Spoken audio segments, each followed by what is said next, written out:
Nalla Narasimha Reddy Educational Society Group of Institutions Integrated Campus, Department of Civil Engineering. Myself, Suresh Kumar, Assistant Professor in Department of Civil Engineering.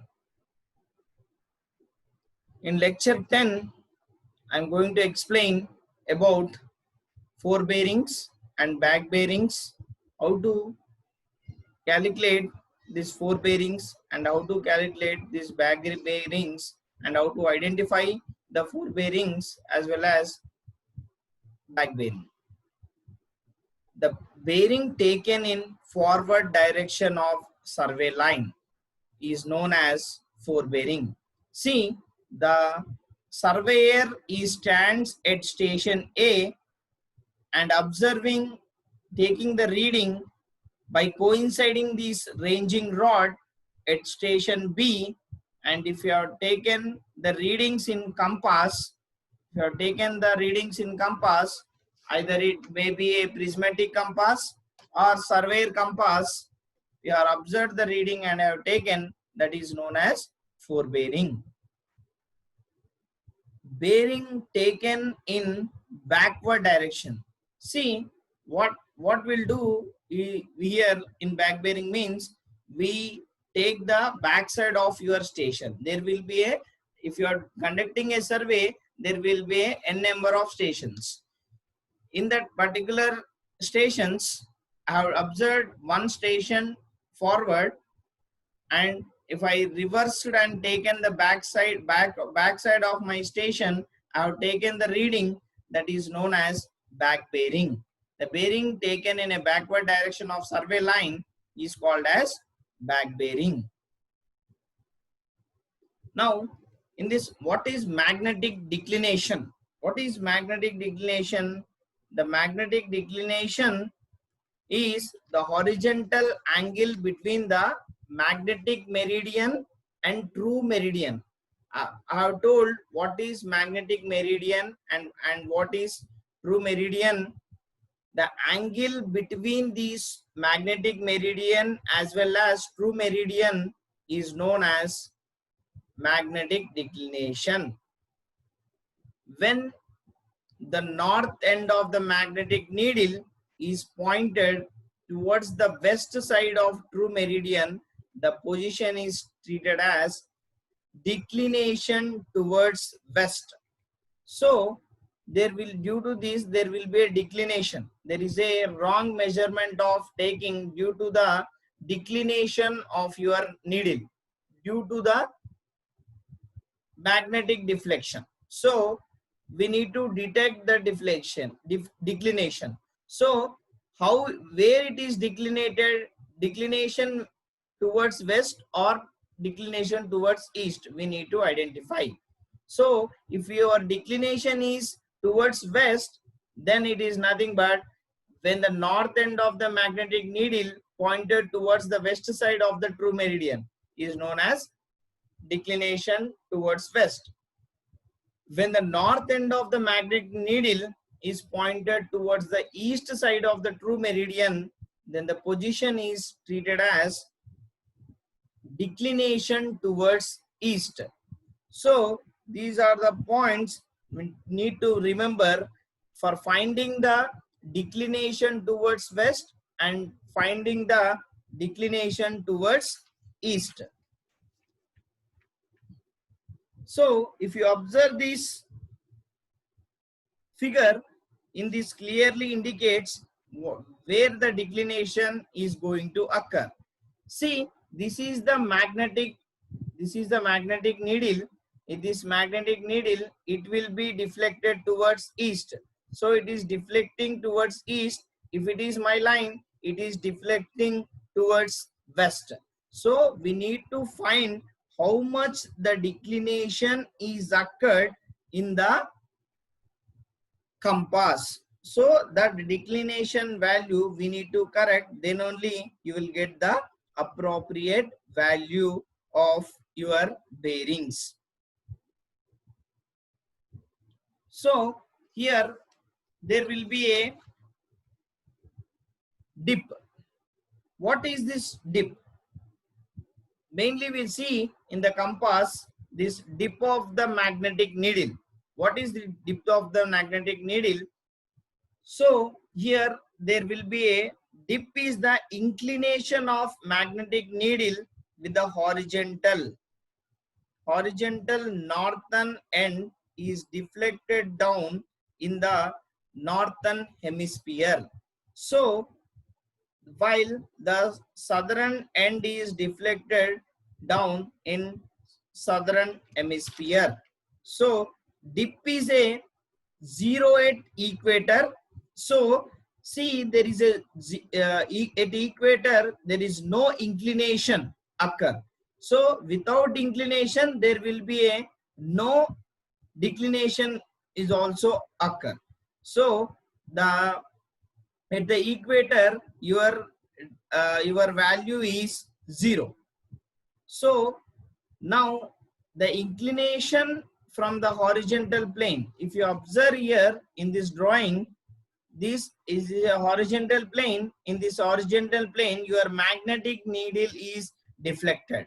So this is a deflection. This deflection we need to identify this deflection in a horizontal plane. If you see vertical plane, in this vertical plane also it will be deflected. So we need to identify the deflection where occurring at the place near 70 degrees north latitude and 96 degrees west longitude. The dip will be 90 degrees. This is known as northern magnetic pole. Similarly, near south magnetic pole, dip is 90 degrees. Okay, this is the inclination.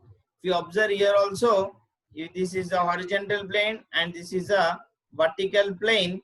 In this the angle of dip is here, it is a theta. So here again one important thing, that is local attraction. So what is local attraction means?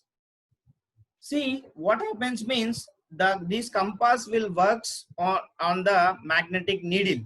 So these magnetic needle get attracted towards the magnetic fields.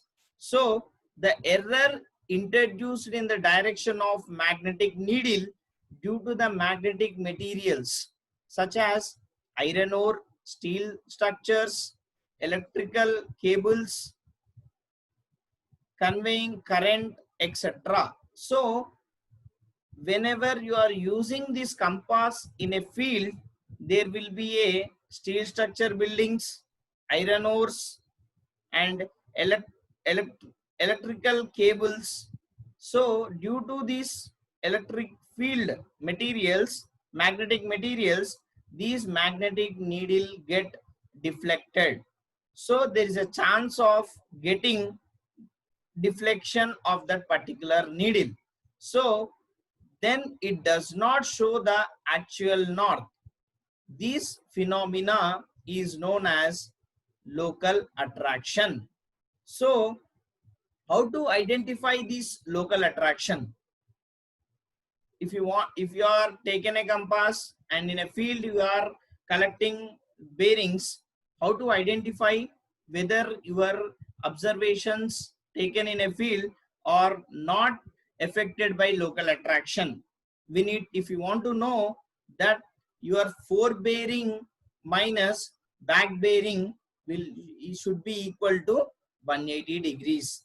You are getting this value, then it is free from local attraction. So your forward bearing minus back bearing will gives you 180 degrees. Then whatever the observations you are taken in a field, that will not be affected to local attraction. If your forward bearing minus back bearing will not equal to 180 degrees, there is a magnetic materials are available in your field. So due to that magnetic field materials, your compass magnetic needle get deflected. due to the deflection you are getting some error. That is nothing but a local attraction. That local attraction may be 1 degree, 2 degrees or 3 degrees. It will depends upon you, your magnetic materials available in that particular field. So if what happens means, when you are conducting survey by using a compass, so if there is no local attraction, we'll take the bearings and we'll calculate the things. If the local attraction is occurred, we need to eliminate or we need to subtract that local attraction value from your bearings. Then we need to take that appropriate values. Okay, this local attraction will plays a major role in compass survey. So there is one example for this local attraction, how to detect this local attraction for that particular station. Okay, this is the observed forebearing of AB is 630 seconds and 24 degrees, 60 degrees 30 seconds, and observed back bearing AB 24 degrees, 24 degrees, and calculated back bearing of AB is 60 degrees 30 seconds and 18 degrees equal to 24 degrees 30 seconds. So corrected. We need to correct this bearing. Whatever the bearing you are getting, that is we are getting off degree local attraction. So we are eliminating that off degree local attraction. We are getting 24 degrees 15 seconds. So corrected forebearing is 60 degrees 15 seconds. So this is my local attraction affected magnetic station. So we should eliminate that local attraction when you are doing this compass survey. So by this I want to conclude today's session. Thank you.